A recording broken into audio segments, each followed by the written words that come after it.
ಏನು ಈ ದೇವಸ್ಥಾನ ಕಮಿಟಿಯಲ್ಲೂ ಇದ್ದಾರೆ ವ್ಯಕ್ತಿಗಳು, ಅವರು ಬಂದು ಅವರಿಗೆ ಹೊಡಿರಿ ಅಂತೇಳಿ ಹೊಡೆದು ಹಳ್ಳಿ ಸುಳ್ಳ ಮಕ್ಕಳನ್ನ ದೇವಸ್ಥಾನಕ್ಕೆ ಬಿಟ್ಟಿರತಕ್ಕಂಥದ್ದೇ ದೊಡ್ಡ ತಪ್ಪಾಗಿದೆ ಅಂತ ಹೇಳಿ ಈ ಅವ್ಯಾಚ ಶಬ್ದಗಳಿಂದ ಬೈದು ನಮಗೆ ಅವ್ರ ಮೇಲೆ ಹಲ್ಲೆ ಮಾಡಿದ್ದಾರೆ.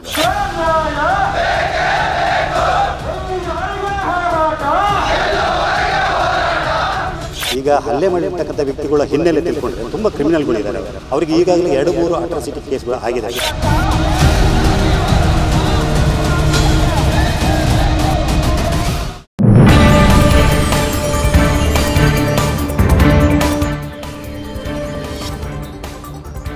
ಕಾಫಿನಾಡಲ್ಲಿ ಮತ್ತೆ ಪ್ರತಿಧ್ವನಿಸಿದ ಜಾತಿ ನಿಂದನೆ, ಅವಾಚ್ಯ ಶಬ್ದಗಳಿಂದ ಬೈದು ದಲಿತರ ಮೇಲೆ ಹಲ್ಲೆ ಆರೋಪ. ಕಾರಿಗೆ ಬೈಕ್ ಸೈಡ್ ಕೊಡಲಿಲ್ಲ ಅಂತ ಹಲ್ಲೆ. ದಲಿತ ಯುವಕರ ಮೇಲೆ ಸವರ್ಣೀಯರಿಂದ ಹಲ್ಲೆ ಆರೋಪ. ನಾರ್ವೆ ಚಂಡಿಕೇಶ್ವರಿ ಜಾತ್ರೆಯಲ್ಲಿ ನಡೆದಿದ್ದ ಘಟನೆ. ಚಿಕ್ಕಮಗಳೂರು ಜಿಲ್ಲೆ ಕೊಪ್ಪ ತಾಲೂಕಿನ ನಾರ್ವೆ. ಅಣ್ಣೇಗೌಡ, ನಾಗರಾಜ್, ಪ್ರಶಾಂತ್ ಎಂಬುವವರಿಂದ ಹಲ್ಲೆ ಆರೋಪ. ಪುನೀತ್, ನಿತೀಶ್ ಮೇಲೆ ಹಲ್ಲೆ ಮಾಡಿದ್ದರೆಂದು ದೂರು ದಾಖಲು.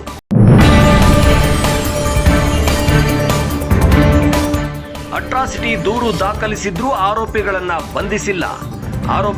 ಬಂಧಿಸಿಲ್ಲ ಅಂತ ಪ್ರತಿಭಟಿಸಿ ಆಕ್ರೋಶ. ನಾರ್ವೆಯಿಂದ ಕೊಪ್ಪ ಪಟ್ಟಣ ತನಕ ಬೈಕ್ ರ್ಯಾಲಿ. ನ್ಯಾಯಕ್ಕಾಗಿ ತಹಶೀಲ್ದಾರ್ ಕಚೇರಿಯಲ್ಲಿ ದಲಿತ ಸಂಘಟನೆಗಳಿಂದ ಪ್ರತಿಭಟನೆ. ಆರೋಪಿಗಳನ್ನ ಬಂಧಿಸಲು ಪೊಲೀಸರಿಂದ ಮೀನಾಮೇಷ ಆರೋಪ. ಆರೋಪಿಗಳನ್ನ ಬಂಧಿಸದಿದ್ರೆ ಉಗ್ರ ಹೋರಾಟದ ಎಚ್ಚರಿಕೆ. ಕಳೆದ ಏಪ್ರಿಲ್ 8ರಂದು ಕ್ಷುಲ್ಲಕ ವಿಚಾರಕ್ಕೆ ಸವರ್ಣೀಯರು ದಲಿತ ಯುವಕರ ಮೇಲೆ ಹಲ್ಲೆ ನಡೆಸಿದ್ದಾರೆ ಅಂತ ಆರೋಪಿಸಿ ಚಿಕ್ಕಮಗಳೂರು ಜಿಲ್ಲೆಯ ಕೊಪ್ಪ ಪಟ್ಟಣದಲ್ಲಿ ದಲಿತ ಸಂಘಟನೆಗಳು ಬೃಹತ್ ಪ್ರತಿಭಟನೆ ನಡೆಸಿದ್ದಾರೆ. ಬೈಕಲ್ಲಿ ಹೋಗುತ್ತಿದ್ದ ಯುವಕರಿಗೆ ಸೈಡ್ ಬಿಡಲಿಲ್ಲ ಅಂತ ಸವರ್ಣೀಯರು ಹಲ್ಲೆ ನಡೆಸಿದ್ದಾರೆ ಎಂದು ಸ್ಥಳೀಯ ದಲಿತ ಕುಟುಂಬಗಳು ಆರೋಪಿಸಿವೆ. ಹಲ್ಲೆ ವೇಳೆ ಜಾತಿ ನಿಂದನೆ ಮಾಡಿದ್ದಾರೆ, ಕೆಟ್ಟದಾಗಿ ಬೈದಿದ್ದಾರೆ ಅಂತ ಆರೋಪಿಸಿರುವ ದಲಿತ ಮುಖಂಡರು, ಇಷ್ಟೆಲ್ಲ ಆದರೂ ಆರೋಪಿಗಳನ್ನ ಬಂಧಿಸುವ ಕೆಲಸ ಆಗಿಲ್ಲ, ಪೊಲೀಸರು ಒತ್ತಡಕ್ಕೆ ಮಣಿದು ಮೀನಾಮೇಷ ಮಾಡ್ತಿದ್ದಾರೆ ಅಂತ ಆಕ್ರೋಶ ವ್ಯಕ್ತಪಡಿಸಿದ್ದಾರೆ. ನಾರ್ವೆಯಿಂದ ಕೊಪ್ಪ ಪಟ್ಟಣ ತನಕ ಬೃಹತ್ ಬೈಕ್ ರ್ಯಾಲಿ ನಡೆಸಿದ ನೂರಾರು ಜನರು ತಹಶೀಲ್ದಾರ್ ಕಚೇರಿ ಎದುರು ಪ್ರತಿಭಟನೆ ನಡೆಸಿದ್ರು. ಒಂದು ವೇಳೆ ಆರೋಪಿಗಳನ್ನ ಬಂಧಿಸದಿದ್ರೆ ಮುಂದಿನ ದಿನಗಳಲ್ಲಿ ಉಗ್ರ ಹೋರಾಟದ ಎಚ್ಚರಿಕೆಯನ್ನು ಕೊಟ್ಟಿದ್ದಾರೆ. ಘಟನೆ ಏನು, ನಮ್ಮ ನಾರ್ವೆ ಚಂಡಿಕೇಶ್ವರಿ ಜಾತ್ರೆಯ ಮಹೋತ್ಸವದ ಕೊನೆಯ ದಿನ 8ನೇ ತಾರೀಕು ಬುಧವಾರ ದಿನ ನಡೆದಿರ್ತಕ್ಕಂಥ ಘಟನೆ. ಕುಂಚೂರು ಗ್ರಾಮದ ನುಗ್ಗಿಯ ನಾಗರಾಜ್ ಮತ್ತು ಅಣ್ಣೇಗೌಡ ಅಂತಕ್ಕಂಥ ವ್ಯಕ್ತಿ, ಅವರು ಮತ್ತು ಅವ್ರ ಮಗ ಪ್ರಶಾಂತ್ ಅಂತಕ್ಕಂಥವ್ರು ಜಾತ್ರೆಗೆ ಬರ್ತಕ್ಕಂಥ ಸಂದರ್ಭದಲ್ಲಿ ನಮ್ಮ ಊರಿನ ಏನು ನಮ್ಮ ಸ್ನೇಹಿತರಾಗಿ ನಮ್ಮ ಊರಿನ ಹುಡುಗರಾಗಿರ್ತಕ್ಕಂಥ ಪುನೀತ್ ಮತ್ತು ನಿತೀಶ್ ಇಬ್ಬರು ಆ ಕಡೆಯಿಂದ ಬೈಕ್ನಲ್ಲಿ ಬರ್ತಾಯಿದ್ರು. ಆ ಸಂದರ್ಭದಲ್ಲಿ ಈ ನಾಗರಾಜ್ರವರು ಅವ್ರ ಮಗ ಹೋಗ್ತಕ್ಕಂಥ ಸಂದರ್ಭದಲ್ಲಿ ಸ್ವಲ್ಪ ಅಲ್ಲಿ ಜಾಗದ ಏನು ಇಕ್ಕಟ್ಟಾಗಿರೋದ್ರಿಂದ ಸ್ವಲ್ಪ ಹಿಂದೆ ಹೋಗಿ ಅಂತ ಈ ಹುಡುಗರು ಹೇಳಿದಾಗ ಅವ್ರ ಮಗ ತಕ್ಷಣನೇ ಹೇಳಿದ್ರು, ಏನು ಗುರುವಾಸ್ತಿದ್ದಾರೋ ಅಂತ ಹೇಳಿದಾಗ ಅವರವರಿಗೆ ಸ್ವಲ್ಪ ಘರ್ಷಣೆಗಳಾಗಿದೆ. ಆ ಸಂದರ್ಭದಲ್ಲಿ ಆ ದೇವಸ್ಥಾನದಲ್ಲಿ ಇರ್ತಕ್ಕಂಥ ಏನು ಈ ದೇವಸ್ಥಾನ ಕಮಿಟಿಯಲ್ಲೂ ಇದ್ದಾರೆ ಆ ವ್ಯಕ್ತಿಗಳು, ಅವರು ಬಂದು ಅವರಿಗೆ ಹೊಡಿರಿ ಅಂತೇಳಿ ಹೊಡೆದು ಈ ಹಳ್ಳಿ ಸುಳ್ಳ ಮಕ್ಕಳನ್ನು ದೇವಸ್ಥಾನಕ್ಕೆ ಬಿಟ್ಟಿರತಕ್ಕಂಥದ್ದೇ ದೊಡ್ಡ ತಪ್ಪಾಗಿದೆ ಅಂಥೇಳಿ ಈ ಅವ್ಯಾಚ ಶಬ್ದಗಳಿಂದ ಬೈದು ನಮಗೆ ಅವ್ರ ಮೇಲೆ ಹಲ್ಲೆ ಮಾಡಿದ್ದಾರೆ. ಆ ಕಾರಣಕ್ಕೋಸ್ಕರ ನಾವು ಕಂಪ್ಲೇಂಟ್ ಮಾಡಿದ್ರೆ ಯಾವುದೇ ಕಾರಣಕ್ಕೂ ಅವ್ರ ಮೇಲೆ ಆ್ಯಕ್ಷನ್ ಆಗಿಲ್ಲ. ಅವ್ರು ಆರಾಮಾಗಿ ಮೋಜು ಮಸ್ತಿ ಮಾಡಿಕೊಂಡು ಸಾರ್ವಜನಿಕ ಸ್ಥಳಗಳಲ್ಲಿ ಓಡಾಡ್ತಿದ್ದಾರೆ. ಅದು ನಮಗೆ ಆಗಿರೋದು ಈ ಕಾಯ್ದೆಗೆ ಇಷ್ಟೇ ಮಹತ್ವ ಇದೆ ಅನ್ನೋದ್ರ ಬಗ್ಗೆ ನಾವು ಇವತ್ತು ಹೋರಾಟವನ್ನು ಮಾಡ್ಕೊಂಡು ಬಂದಿದ್ದೀವಿ.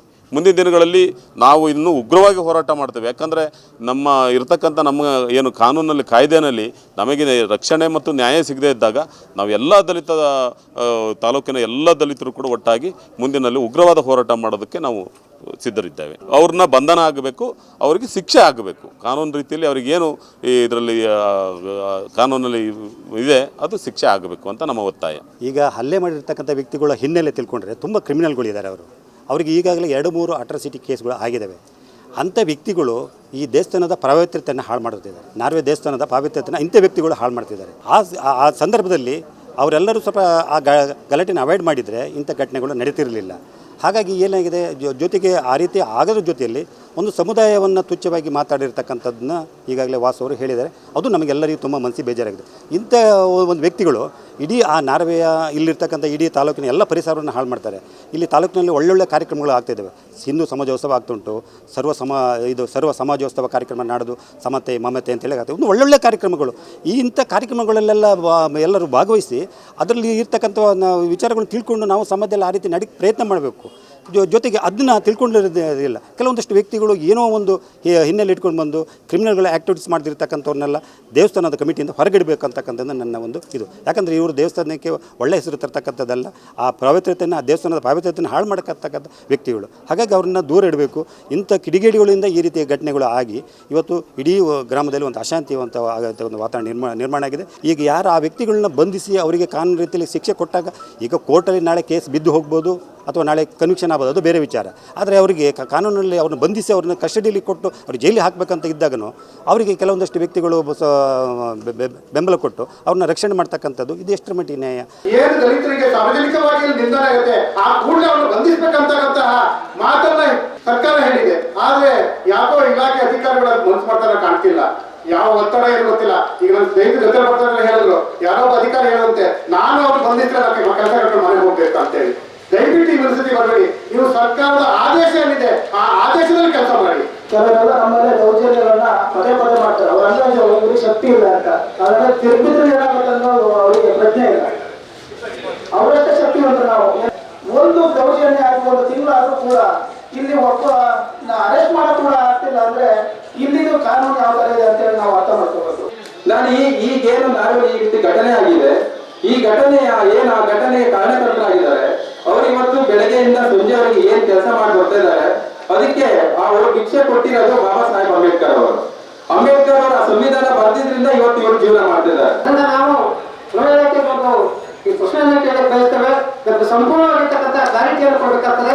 ಕೊಡದೇ ಇದ್ರೆ ನಾವು ಜಿಲ್ಲಾ ಪೊಲೀಸ್ ವರಿಷ್ಠಾಧಿಕಾರಿಗಳ ಜೊತೆ ಚರ್ಚೆ ಮಾಡಿ ಮುಂದಿನ ಹೋರಾಟವನ್ನ ಈ ಶೃಂಗೇರಿ ಕ್ಷೇತ್ರಾದ್ಯಂತ ಹೋರಾಟ ಮಾಡಲಿಕ್ಕೆ ನಾವು ದಲಿತ ಸಂಘ ಸಮಿತಿ ಎಲ್ಲ ಮುಖಂಡರು, ಕಾರ್ಯಕರ್ತರು ಕೂಡ ಮಾಡ್ತೇವೆ ಅಂತಕ್ಕಂಥ ಮಾತನ್ನ ಹೇಳ್ತೇವೆ. ಇದನ್ನ ನಾನು ಮಾನ್ಯ ಜಿಲ್ಲಾಧಿಕಾರಿಗಳ ಗಮನಕ್ಕೂ ತರ್ತೀನಿ.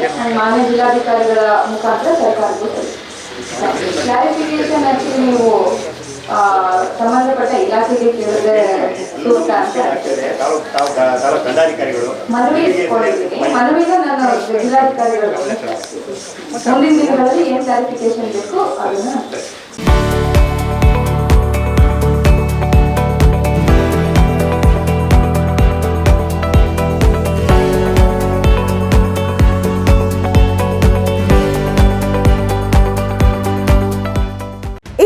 ನೈಜ ಕುತೂಹಲ ಭರಿತ ಸುದ್ದಿಗಳು ನಿಮಗೆ ಸಿಗಬೇಕಂದ್ರೆ ರಾಜ್ಯದ ಪ್ರತಿಷ್ಠಿತ ಜನಪರ ಡಿಜಿಟಲ್ ಸುದ್ದಿ ಮಾಧ್ಯಮ ಪಬ್ಲಿಕ್ ಇಂಪ್ಯಾಕ್ಟ್ ಚಾನಲನ್ನು ಯೂಟ್ಯೂಬ್ನಲ್ಲಿ ಸಬ್ಸ್ಕ್ರೈಬ್ ಮಾಡ್ಕೊಳ್ಳಿ. ವಿಡಿಯೋ ಇಷ್ಟವಾದರೆ ಲೈಕ್ ಮಾಡಿ, ನಿಮ್ಮಿಷ್ಟದವರಿಗೆ ಶೇರ್ ಮಾಡಿ ನಮ್ಮನ್ನು ಪ್ರೋತ್ಸಾಹಿಸಿ. ಹಾಗೆಯೇ ಫೇಸ್ಬುಕ್ನಲ್ಲಿ ಪಬ್ಲಿಕ್ ಇಂಪ್ಯಾಕ್ಟ್ ಫಾಲೋ ಮಾಡೋದನ್ನು, ಇನ್ಸ್ಟಾದಲ್ಲಿ ಜೊತೆಯಾಗೋದನ್ನು ಮಿಸ್ ಮಾಡಬೇಡಿ. ಜಾಹೀರಾತು ಹಾಗೂ ಬಿಸ್ನೆಸ್ ಪ್ರಮೋಷನ್ಗಾಗಿ ಸಂಪರ್ಕಿಸಿ 9606037450 ಅಥವಾ 9353224116. ಇದು ಪಬ್ಲಿಕ್ ಇಂಪ್ಯಾಕ್ಟ್, ಜನಶಕ್ತಿಯೇ ನಿರ್ಣಾಯಕ.